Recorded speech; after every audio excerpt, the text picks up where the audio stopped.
ये कहानी एक सच्ची घटना पर बेस्ड है और ये हमें हमारे एक सब्सक्राइबर विनीत ने भेजी है, जो उसी कॉल सेंटर में काम करता था जहां ये भयानक घटना घटी। मैं और समर गुड़गांव के उद्योग विहार में कॉल सेंटर में काम करते थे, जिसका नाम सैफरन बीपीओ था। नाइट शिफ्ट की जॉब थी और रात भर कंप्यूटर स्क्रीन्स की सफेद रोशनी और हेडसेट की आवाज उस बड़े से हॉल में गूंजती रहती थी। रात के वक्त वो ऑफिस एक अलग ही दुनिया लगता था। बाहर पूरा इंडस्ट्रियल एरिया ऑलमोस्ट खाली होता था और अंदर सिर्फ थके हुए एजेंट्स अपने क्यूबिकल्स में बैठकर कॉल्स ले रहे होते थे। हमारे क्यूबिकल के बगल में एक और क्यूबिकल था, जहां एक बहुत ही सुंदर लड़की काम करती थी। सिस्टम पर उसका नाम रोज दिखता था। रोज हमेशा टाइम पर आती थी, अपना बैग चुपचाप चेयर पर रखती, सिस्टम लॉगिन करती और हेडसेट पहनकर अपना काम शुरू कर देती। मेरा दोस्त समर काफी फ्रेंडली था, इसलिए वो कभी कभार उसे हाय बोल देता था। रोज बस उसे हल्की सी स्माइल कर देती थी और फिर स्क्रीन की तरफ देखने लगती थी। रोज सबके साथ नॉर्मली रहती थी, ऑफिस की स्टार परफॉर्मर थी और सब उसको पसंद भी करते थे। लेकिन एक रात करीब 12:30 बजे रोज को एक कॉल आया। वो हेडसेट लगाकर बहुत देर तक धीरे धीरे बात करती रही। रोज उस कॉल पर कई घंटों से बात कर रही थी। मुझे और मेरी पूरी टीम को ये बात बहुत अजीब लगी, क्योंकि अक्सर हमारी कॉल्स 10-15 मिनट से ज्यादा नहीं चलती थी। रोज की सेफ्टी के लिए हमारे टीम लीडर ने उसका कॉल टैप किया और जब उन्होंने वो कॉल सुनी तो हम सब शॉक हो गए, क्योंकि फोन के दूसरी तरफ कोई था ही नहीं। उनके कॉल टैप करते ही रोज ने फोन काट दिया और हमारी तरफ बेहद अजीब ढंग से एकदम तेज गुस्से से देखा। जब टीम लीडर ने उससे पूछा कि उसे अचानक क्या हो गया है, तो रोज ने बिना कुछ बोले अपना बैग उठाया और ऑफिस से निकल गई। उस दिन के बाद से उसने ऑफिस आना ही बंद कर दिया। पहले किसी ने उस पर ज्यादा ध्यान नहीं दिया, लेकिन फिर 3 दिन बीत गए, उसका फोन भी नहीं लग पा रहा था। हमारे टीम लीडर ने उस एड्रेस पर कांटेक्ट किया जो रोज ने ज्वाइनिंग फॉर्म में दिया था, और फिर जो उन्होंने हमें बताया वो सुनकर हम सबके रोंगटे खड़े हो गए। दरअसल जिस एड्रेस पर रोज रहती थी, वहां के लोगों ने कहा कि रोज की मौत कई साल पहले हो चुकी है। उसके पेरेंट्स से भी बात की गई। उन्होंने भी कंफर्म किया कि उनकी बेटी की मौत लगभग 8 साल पहले हो गई थी। जब ये बात हम सबको पता चली तो उस रात ऑफिस में एक अजीब सा सन्नाटा था। मैं और समर एक दूसरे को देखते रहे। हमने रोज को हर दिन देखा था, वो हमारे बगल में बैठकर काम करती थी। उसका सिस्टम रोज लॉगिन होता था, उसकी चेयर पर बैग भी होता था। अगर वो सालों पहले मर चुकी थी तो फिर हमारे साथ कौन काम कर रहा था? उस दिन के बाद ऑफिस का माहौल बदलने लगा और फिर वहां अजीबोगरीब चीजें शुरू हो गई। एक बार ऑफिस पैंट्री के पास किसी के कदमों की आवाज आई, जैसे कोई धीरे धीरे फ्लोर पर चल रहा हो। गार्ड ने उस रात पूरा कॉरिडोर चेक किया, लेकिन वहां कोई नहीं था। उसी रात एक एजेंट वॉशरूम से भागकर फ्लोर पर आई। उसका चेहरा सफेद पड़ चुका था। उसने कहा कि जब वो वॉशरूम में हाथ धो रही थी तो उसे पीछे किसी के चलने की आवाज आई। उसने जब मिरर में देखा तो उसके ठीक पीछे एक लड़की खड़ी थी, सफेद शर्ट और खुले बाल और चेहरा बिल्कुल रोज जैसा, और आंखें खून जैसी लाल। और जब उस एजेंट ने पीछे मुड़कर देखा तो वॉशरूम बिल्कुल खाली था। इस बात के बाद लोग रात में वॉशरूम अकेले जाना अवॉइड करने लगे। फिर एक और इंसिडेंट हुआ। एक रात पैंट्री का मोशन सेंसर लाइट अचानक ऑन हो गई, और ये कैसे हो सकता था, क्योंकि पैंट्री उस वक्त बिल्कुल खाली थी। जब सीसीटीवी देखा गया तो उसमें खाली पैंट्री में वाटर डिस्पेंसर की परछाई दिखी, जो एकदम से एक इंसान की परछाई में बदल गई, जैसे वहां कोई लड़की खड़ी हो। ऐसे किस्से बढ़ते जा रहे थे। एक देर रात मैं ऑफिस में बैठकर काम कर रहा था। तभी मेरे सामने वाले क्यूबिकल का कंप्यूटर अपने आप ऑन हो गया। स्क्रीन पर लॉगिन पेज खुला हुआ था, लेकिन कुछ सेकंड्स बाद स्क्रीन पर एजेंट आईडी ऑटोमेटिकली लॉगिन हो गई। नाम लिखा था रोज। वो वही कंप्यूटर था जिस पर रोज बैठा करती थी। ये देखकर मेरी हालत खराब हो गई। स्क्रीन कुछ सेकंड्स तक ऐसे ही रही, फिर सिस्टम खुद ही लॉग आउट हो गया।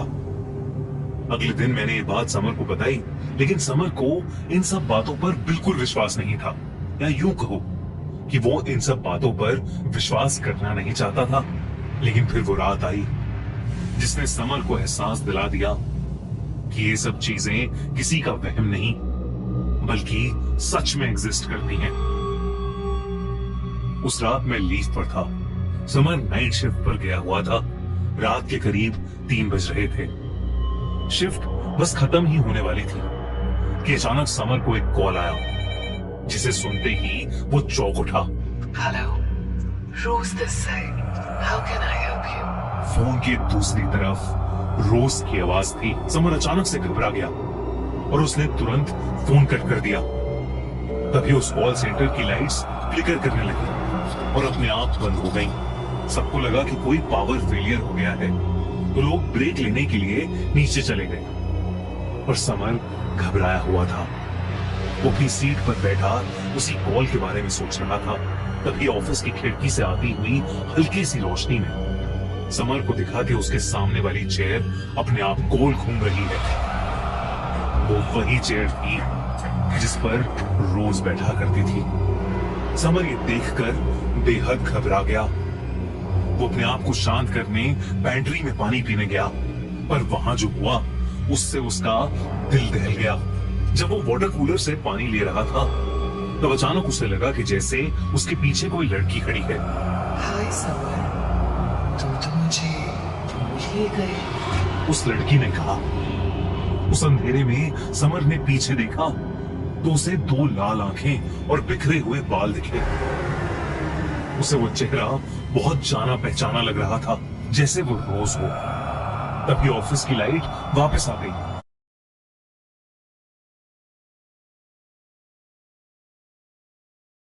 और समर ने देखा कि वहां कोई भी नहीं है। समर को कुछ भी समझ नहीं आ रहा था। उसने अपना बैग उठाया और घर वापस जाने के लिए नीचे जाने लगा। उसने लिफ्ट में जी यानी ग्राउंड फ्लोर दबाया। वो लिफ्ट में अकेला था और बेहद घबरा चुका था। जैसे ही लिफ्ट में जी आया और लिफ्ट खुली, समर के रोंगटे खड़े हो गए। ऐसा लग रहा था कि लिफ्ट किसी कब्रिस्तान में खुली है। बहुत से लोग थे वहां, लेकिन सब के सब बेजान से, ज़ॉम्बीज़ जैसे, जैसे मुर्दा हो। वो सब समर को घूरने लगे और उन्हीं में एक थी रोज। समर के होश उड़ चुके थे। उसे समझ नहीं आ रहा था कि वो क्या देख रहा है। वो बार बार लिफ्ट को बंद करने का बटन दबा रहा था, लेकिन लिफ्ट बंद ही नहीं हो रही थी। सब मुर्दे अब धीरे धीरे उसके पास आ रहे थे। रोज भी। मुझे तो बहुत पसंद है समर, आजकल हाई क्यों नहीं करते? समर घबराहट के मारे लिफ्ट के कोने में बैठ गया और उसने अपनी आंखें बंद कर ली। वो बस भगवान का नाम लिए जा रहा था। उसी पलों में लिफ्ट में अगली शिफ्ट वाले लोग अंदर घुसे और उन्होंने देखा कि समर लिफ्ट के कोने में बैठा जोरों से कांप रहा है। समर ने आंखें खोली तो उसने देखा कि सब कुछ एकदम नॉर्मल था। वो बिल्डिंग के ग्राउंड फ्लोर पर था और वहां कोई मुर्दा नहीं था, कोई कब्रिस्तान नहीं था। लेकिन घबराया हुआ समर फौरन अपने घर चला गया और घर पहुंचते ही उसने मुझे फोन किया और पूरा किस्सा बताया। उसके अगले दिन हम दोनों ने वो जॉब छोड़ दी और उस कॉल सेंटर में फिर कभी नहीं गए। मुझे कुछ हफ्तों बाद अपने पीजी के ओनर से पता चला कि दरअसल उस बीपीओ की जगह पहले एक कब्रिस्तान था, जिसे तोड़कर उस ऑफिस को बनाया गया था और शायद रोज उसी कब्रिस्तान की एक भटकती आत्मा थी। ये बात जानकर समर तो सुन ही पड़ गया था। आज उस कॉल सेंटर को हमेशा हमेशा के लिए बंद कर दिया गया है। लेकिन कहानी यहां खत्म नहीं होती। उस इंसिडेंट के बाद मैंने और समर ने कसम खा ली थी कि कभी उस बिल्डिंग के पास भी नहीं जाएंगे। कुछ महीनों बाद समर को एक नई कंपनी में जॉब मिल गई। सब कुछ नॉर्मल चल रहा था। मैं और समर ऑलमोस्ट रोज और उस कॉल सेंटर की बात भूल चुके थे। लेकिन फिर एक रात करीब 2:45 बजे समर के फोन पर एक अननोन नंबर से कॉल आया। पहले तो उसने इग्नोर किया, लेकिन कुछ सेकंड्स बाद फिर से वही कॉल आया। इस बार उसने कॉल उठा लिया। उसने धीरे से कहा, हेलो।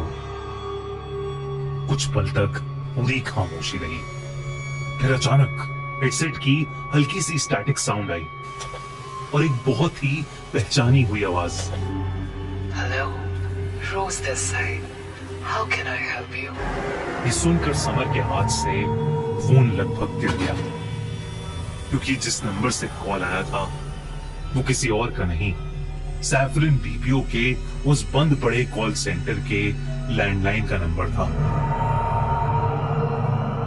और सबसे डरावनी बात, उस रात के बाद से रोज रात 2:45 बजे समर का फोन बजता है और कॉल उसी बंद पड़े बीपीओ से आता है।